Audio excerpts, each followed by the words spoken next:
Hello everyone. आज हम बात करेंगे बिजनेस स्टडी का 9.3 चैप्टर का नाम है फिक्स्ड एंड वर्किंग कैपिटल।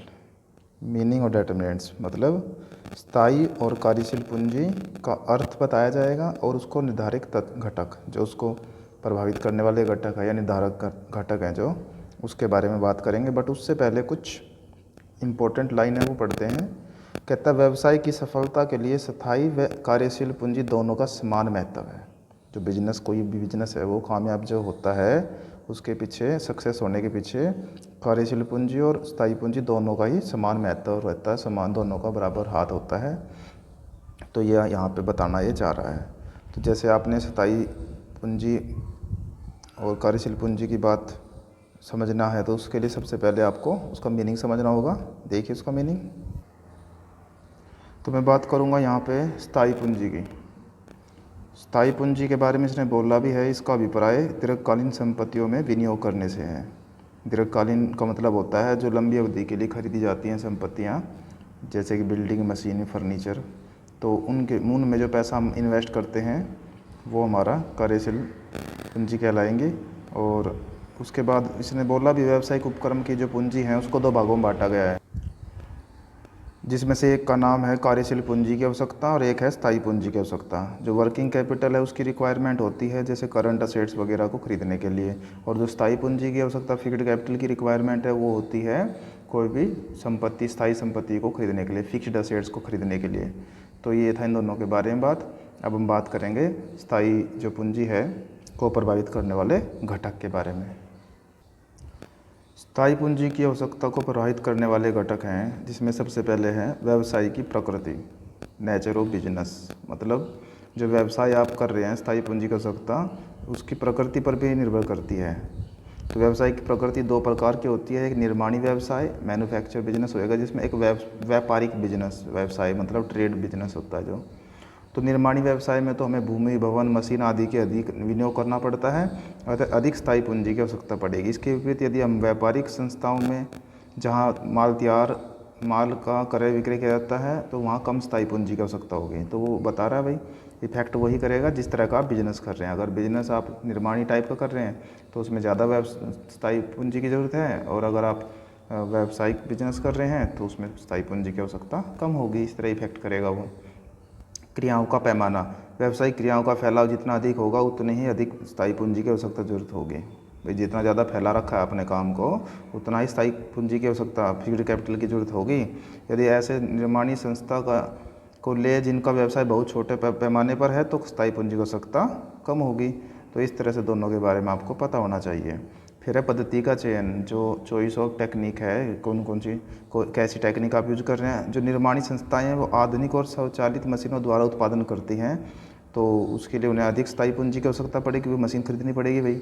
इसके विपरीत जिन संस्थाओं में उत्पादन मानवीय श्रम द्वारा किया जाता है, मतलब व्यक्ति काम करते हैं, तो वहाँ मशीन की जरूरत कम पड़ती है, तो स्थायी पूंजी की आवश्यकता भी कम पड़ेगी।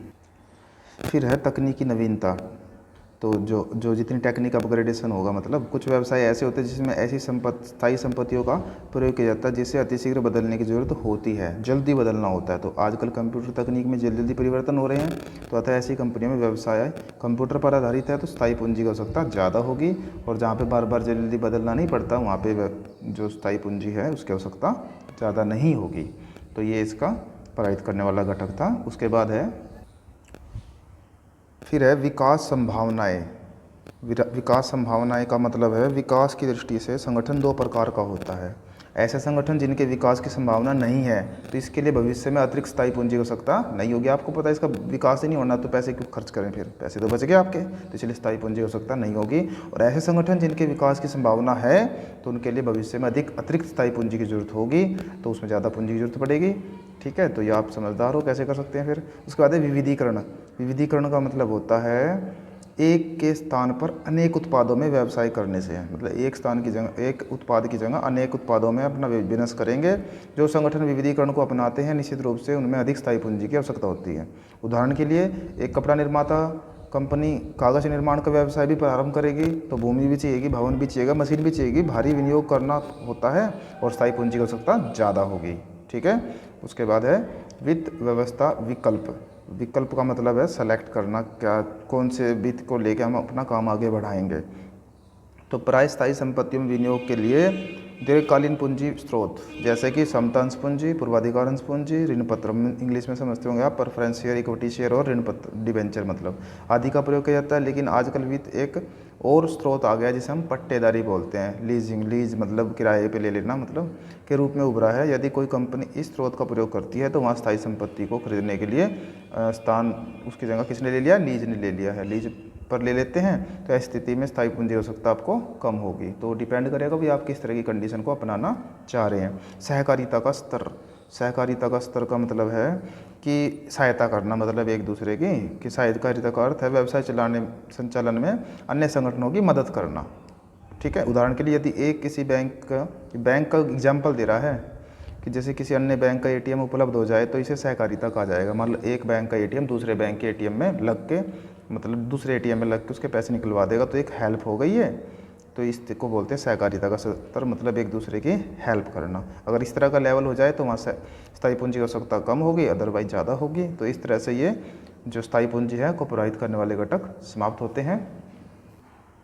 अब हम बात करेंगे पूंजी बजटिंग। कैपिटल बजटिंग क्या है? तो पूंजी बजटिंग का आपको मीनिंग यहाँ पे मैं बता रहा हूँ कि पूंजी बजटिंग का अर्थ है स्थायी संपत्तियों में विनियोग से संबंधित निर्णय लेने से। स्थायी संपत्ति समझते होंगे ना, fixed capital, sorry fixed assets, उसमें आप पैसे को इन्वेस्टमेंट करेंगे तो डिसीजन लेने से है पूंजी बजटिंग का मतलब, जिनमें लंबे समय तक आय प्राप्त होती है। ठीक है ना, जो आप स्थायी संपत्ति में विनियोग भी करोगे पैसा और वहाँ से क्या होगा, आपकी जो इनकम है वो लंबे समय तक आपको मिलती रहेगी। एग्जाम्पल भी दे रखा है इसने, जैसे एक विशेष वस्तु का उत्पादन करने के लिए XYZ 3 मशीन उपलब्ध हैं, तो अब प्रश्न यह होता है कि तीनों में से किस प्रकार का मशीन को आपको खरीदा जाएगा। ठीक है, तीनों मशीनों की लागत, उत्पादन क्षमता, लाभ अर्जन क्षमता, आयु अलग अलग हो सकती है। तो इन सभी बातों को ध्यान में रखते हुए एक सफल अंतिम निर्णय पर पहुँचना जरूरी होता है। तो इस तरह के स्थायी संपत्ति संबंधी निर्णय को ही पूंजी बजटिंग कहते हैं। ठीक है, तो इसको हम पूंजीगत व्यय निर्णय भी कहा जाता है। तो समझ गए आप, मतलब कोई भी स्थायी संपत्ति को खरीदने संबंधित डिसीजन जो लेना है वो पूंजी बजटिंग कहलाएगा। और वो डिसीजन लेने के लिए हमें हर चीज़ का ध्यान देना पड़ेगा उस चीज़ के लिए जिसको हम खरीदेंगे। पूंजी बजटिंग का जो महत्व है वो हम आपको बताएंगे, क्या क्या पूंजी बजटिंग का महत्व है। सबसे पहले है दीर्घकालीन विकास एवं प्रभाव। ये निर्णय दीर्घकालीन संपत्तियों से संबंधित होते हैं। तो ये संपत्तियाँ ही उत्पादन में सहायक होती हैं। उत्पादित माल को बेचकर लाभ अर्जित किया जाता है। इसलिए कहा जा सकता है कि जितने सफल ये डिसीजन होंगे दीर्घकाल में उतना ही अधिक विकास होगा, उतना ही अधिक लाभ होगा, उतना ही अधिक फायदा होगा बिजनेस को। ठीक है, उसके बाद है भारी विनियोगों से संबंधित। भारी विनियोगों से संबंधित का मतलब है कि स्थायी संपत्ति से संबंधित निर्णय पूंजी बजटिंग के अंतर्गत आते हैं, क्योंकि फिक्स्ड एसेट से रिलेटेड डिसीजन है। तो इन संपत्तियों में भारी मात्रा में पूंजी का विनियोग किया जाता है, पैसा ज़्यादा मात्रा में लगाना पड़ता है।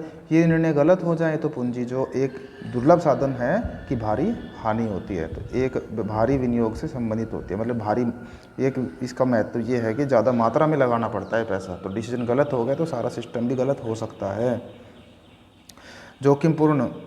जोखिमपूर्ण का मतलब होता है कि भविष्य किसने देखा है, क्या पता क्या हो जाए, क्या प्रॉब्लम आ जाए।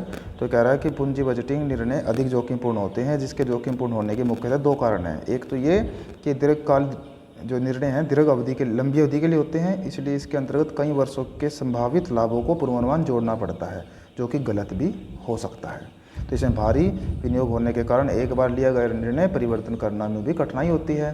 तो अगर मतलब रिक्स है, गलती हो गई तो काम गलत हो सकता है।